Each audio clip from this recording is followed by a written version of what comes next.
October 2 விசிக மகளிர் விடுதலை இயக்கம் நடத்தும் மது மற்றும் போதைப் பொருள் ஒழிப்பு மகளிர் மாநாடு.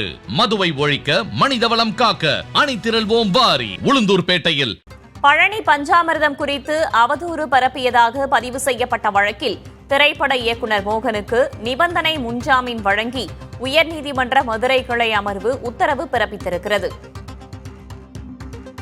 மனுதாரர் வாய்ச்சொல் வீரராக இல்லாமல் எந்த ஒரு தகவலையும் தெரிவிப்பதற்கு முன்னதாக உறுதிப்படுத்த வேண்டும், உறுதிப்படுத்தாமல் எந்த தகவலையும் கூறக்கூடாது என்று கூறியிருக்கும் நீதிபதிகள் மன்னிப்பு கேளுங்கள் என்றும் அவருக்கு உத்தரவு பிறப்பித்திருக்கின்றனர்.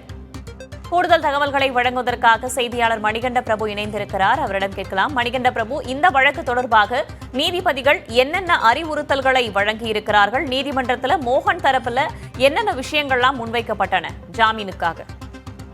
வேதவள்ளி, பழனி பஞ்சாமிர்தம் குறித்து அவதூறு பரப்பியதாக பதிவு செய்யப்பட்ட வழக்கில் நிபந்தனை முன்ஜாமீன் வழங்கி உயர்நீதிமன்ற மதுரை கிளை மோகனுக்கு உத்தரவிட்டிருக்கிறது.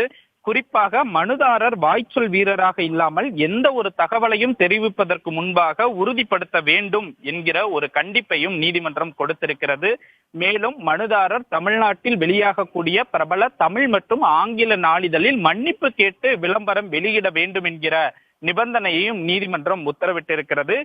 சென்னை பழைய வண்ணாரப்பேட்டையைச் சேர்ந்த திரைப்பட இயக்குனர் மோகன் பழனி முருகன் கோவில் பஞ்சாமிர்தம் குறித்து அண்மையில் ஒரு கருத்தினை வெளியிட்டிருந்தார். இந்த கருத்து தொடர்பாக பழனி காவல் நிலையத்தில் வழக்கு பதிவு செய்யப்பட்டது. இந்த வழக்கில் முன்ஜாமீன் கோரி உயர்நீதிமன்ற மதுரை கிளையில் இயக்குனர் மோகன் ஒரு வழக்கினை தாக்கல் செய்திருந்தார். அதில் தான் எந்த ஒரு அவதூறான விஷயங்களையும் பரப்பவில்லை, செவி வழியாக கேட்ட செய்தியவே தெரிவித்திருந்தேன் என குறிப்பிட்டிருந்தார். இந்த நிலையில்தான் இந்த மனு நீதிபதி பரத சக்கரவர்த்தி முன்பாக விசாரணைக்கு வந்தது.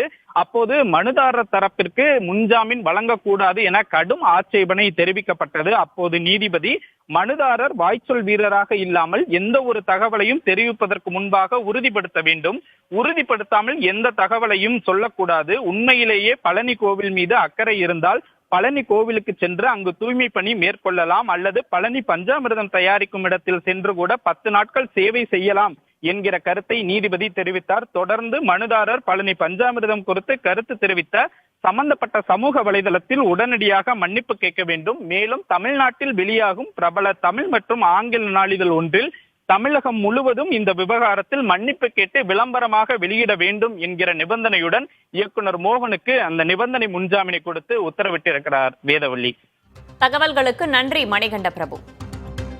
அக்டோபர் 2 விசிக மகளிர் விடுதலை இயக்கம் நடத்தும் மது மற்றும் போதைப் பொருள் ஒழிப்பு மகளிர் மாநாடு.